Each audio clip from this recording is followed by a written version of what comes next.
ಶುಭೋದಯ ದೀಪ್ತಿ ವ್ಲಾಗ್ಗೆ ಸ್ವಾಗತ. ನಾನಿದ್ದಾಗ ಆಲ್ರೆಡಿ 7 ಗಂಟೆ ಆಗಿತ್ತು. ತಲೆ ಕ್ಲಿಪ್ ಎಲ್ಲಿಟ್ಟಿದ್ದೀನಿ ಅಂತ ಗೊತ್ತಿಲ್ಲದೆ ಹುಡುಕೊಂಡು ಹೊರಟೆ. ರೂಮಲ್ಲಿ ಇಟ್ಟಿದ್ದೀನಿ ಅಂತ ನೆನಪಾಯಿತು. ಸೊ ಹೋದೆ. ಅಷ್ಟೊತ್ತಿಗೆ ನೋಡ್ತೀನಿ ಅಜ್ಜಿ ಇನ್ನೂ ಮಲಗವ್ರೆ. ಚಳಿಗೆ ನೋಡ್ತಾ ಇದ್ದೆ, ರ್ಯಾಕ್ ಮೇಲೆ ಇತ್ತು, ತಗೊಂಡೆ. ಅಮ್ಮ ಆಲ್ರೆಡಿ ತಿಂಡಿಗೆ ರೆಡಿ ಮಾಡ್ತಾವ್ರೆ. ಅಮೃತ ಬಳ್ಳಿ ಕಷಾಯ ಕೊಟ್ಟರು, ತಿಂಡಿಗೆ ಗೀ ರೈಸ್ ಮಾಡಿದರು. ಬಡಿಸ್ಕೊಂಡು ಅಪ್ಪಂಗೆ ತಗೊಂಡೋಗಿ ಕೊಟ್ಟೆ. ಅಜ್ಜಿಗೆ ಕರೆದೆ, ಅವ್ರು ವಾಕ್ ಮಾಡ್ತಿದ್ದೀನಿ, ಆಮೇಲೆ ಬರ್ತೀನಿ ಅಂತ ಅಂದರು. ರೆಡಿ ಆದೆ ಕಾಲೇಜ್ಗೆ. ಅಜ್ಜಿಗೆ ಅಮ್ಮಂಗೆ ಬಾಯಿ ಹೇಳಿ ಹೊರಟೆ. ಅಪ್ಪನ ಕಾಲೇಜ್ಗೆ ಹೊರಟಿದ್ರು. ನಡ್ಕೊಂಡು ಹೋಗೋದೇನೋ ಅಂತ ಅವ್ರ ಜೊತೆ ಬೇಗನೆ ಹೊರಟೆ. ಕಾಲೇಜಿಗೆ ಬಂದೆ. ನಮ್ಮ PG ಡಿಪಾರ್ಟ್ಮೆಂಟ್ ಇನ್ನೂ ಓಪನ್ ಆಗಿರಲಿಲ್ಲ. ಸೊ ಫ್ರೆಂಡ್ರ ಕೂತ್ಕೊಂಡ್ವಿ. ಕ್ಲಾಸ್ ಸ್ಟಾರ್ಟ್ ಆಗಬೇಕು. ಫಸ್ಟು ಅವಾಗ ಗಿರಿದಾಸರು ಕ್ಲಾಸ್ ತೊಗೊಂಡ್ರು. ಆಮೇಲೆ ಶ್ರುತಿ ಮ್ಯಾಮ್ ಕ್ಲಾಸ್ ತೊಗೊಂಡ್ರು.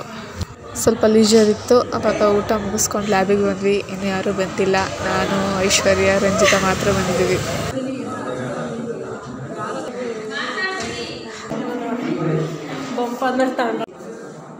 ಪ್ರಿಪೇರ್ ಮಾಡಿರೋ ಕಾಂಪೌಂಡ್ನ ಫಿಲ್ಟ್ರ್ ಮಾಡ್ತಾ ಇದ್ದೀವಿ. ಅದು ಸತ್ತರ್ ಮೂಗ್ ಮೇರಿಯಕ್ಕಲ್ಲ ನಾನು ಕೂತಿದ್ರು ಅಂತ.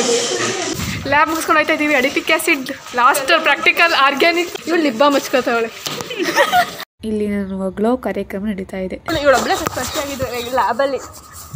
ಇದು ಸೆಮಿನಾರ್ ಕೊಟ್ಬಿಟ್ಟವ್ರೆ. ನನಗೆ ಏನಂದರೆ ಏನೋ ಗೊತ್ತಿಲ್ಲ, ಏನು ಮಾಡ್ಬೇಕು ಫಸ್ಟ್ ಪ್ರಿಪ್ರೇಷನ್ ಅಂತ. ಅವಳೇ ಮಾಡ್ಕೊಬಂದು ಅಲ್ಲಿ ಅಂಗಡಿಗೆ ಹೋಗ್ಬಿಟ್ಟು ಅವಳೇ ತೆಗ್ಸ್ಕೊಟ್ಟವಳು. ಅವಳು ಫ್ರೆಂಡ್ಸ್ ಬಂದಿದ್ರು, ಅದು ಅವಳೇ ತೆಗ್ಸ್ಕೊಟ್ಲು. ನನಗೆ ಇದು ಪ್ರಿನ್ಸಿಪಲ್ ಅಪ್ಪ ಇದು ಆಫೀಸಲ್ಲಿ ಅಷ್ಟೊಂದು ಬೈತಾರೆ ಅಂತಾರೆ. ನಂಗೆ ಗೊತ್ತಿರಲಿಲ್ಲ. ಏನು ಮಾಡೋದು, ಮುಂದಿನ ವರ್ಷಕ್ಕೆ ಸೇರ್ಕೊಬಿಡಿ MSc ಹಂಗೆ ಹಿಂಗೆ ಅಂತವ್ರೆ. ಎಲ್ಲ ಸೈನ್ ಹಾಕ್ಸ್ಬೇಕು. ಆಮೇಲೆ ಏನೋ ಪಾಪ ಅವ್ರಪ್ಪ ಬಂದಿದ್ರು, ನನ್ನ ಹತ್ರ ಸೈನ್ ಹಾಕ್ಸಿ ಎಲ್ಲ ಮಾಡಿ ಅದು ಅಪ್ಲೋಡ್ ಮಾಡಿಕೊಟ್ಟು ಆಮೇಲೆ ಈಗಲೂ ಅಷ್ಟೇ ಬರ್ಬೇಕು. ನಿಜ ಹೊಗಳಬೇಕು ಅಂತ ಹೇಳ್ತಿಲ್ಲ, ಯಾರೂ ಈ ಥರ ಇರಲ್ಲ. ಏನೋ ಊಟ ಮಾಡಿದ್ದೆ ಅಂತೂ ಹೊಟ್ಟೆ ಸಿತ್ತು. ಅಷ್ಟೊತ್ತಿಗೆ ಅಮ್ಮ ಫ್ರಿಜ್ಜಲ್ಲಿ ಜ್ಯೂಸ್ ಇದೆ ಅಂತ ಅಂದರು. ಸೊ ಅದನ್ನ ಎತ್ತಿಟ್ಟೆ. ಅಷ್ಟೊತ್ತಿಗೆ ಅರ್ಶಂಟಿ ವಾಯ್ಸ್ ಕೇಳಿಸ್ತು ಅಂತ ಮಾತಾಡ್ಸೋಣ ಅಂತ ಆಚೆ ಹೋದೆ. ಅಜ್ಜಿನ ಮಾತಾಡಿಸ್ತಿದ್ರು ಆಂಟಿ.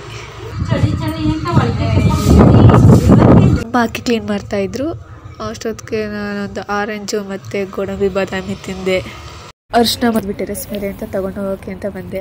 ಅಷ್ಟೊತ್ತಿಗೆ ಅರ್ಶಂಟಿ ಬಟ್ಟೆ ಎತ್ಕೊಳ್ಳೋಕ್ಕೆ ಅಂತ ಬಂದಿದ್ರು. ಅಮ್ಮನೂ ಬಟ್ಟೆ ಒಣಾಕೋಕ್ಕೆ ಅಂತ ಹೋಗಿದ್ರು. ಅಷ್ಟೊತ್ತಿಗೆ ನನ್ನ ಫ್ರೆಂಡ್ಸ್ ಕಾಲ್ ಮಾಡಿದ್ರು, ದರ್ಶಿನಿ ಮತ್ತು ಅನು. ಅವ್ರ ಹತ್ರ ಮಾತಾಡ್ತಾ ಟೈಮ್ ಹೋಗೋಗಿದ್ದೆ ಗೊತ್ತಾಗಲಿಲ್ಲ. 7:30 ಆಗಿತ್ತು. ವಿಡಿಯೋ ಕಾಲ್ ಮುಗಿಸಿ ಊಟ ಮಾಡೋಣ 7:30 ಆಗಿತ್ತು ಅಂತ ಬಂದೆ. ನಾಳೆ ಒಂದು ರೆಕಾರ್ಡ್ ಸಬ್ಮಿಷನ್ ಇತ್ತು. ಸೊ ಅದನ್ನ ಬರಿತಾ ಇದ್ದೆ. ಆಗ ಆಚೆ ಕೂತಿದ್ದೆ, ತಣ್ಣ ಗಾಳಿ ಬಿಸ್ತಿತ್ತು ಅಂತ.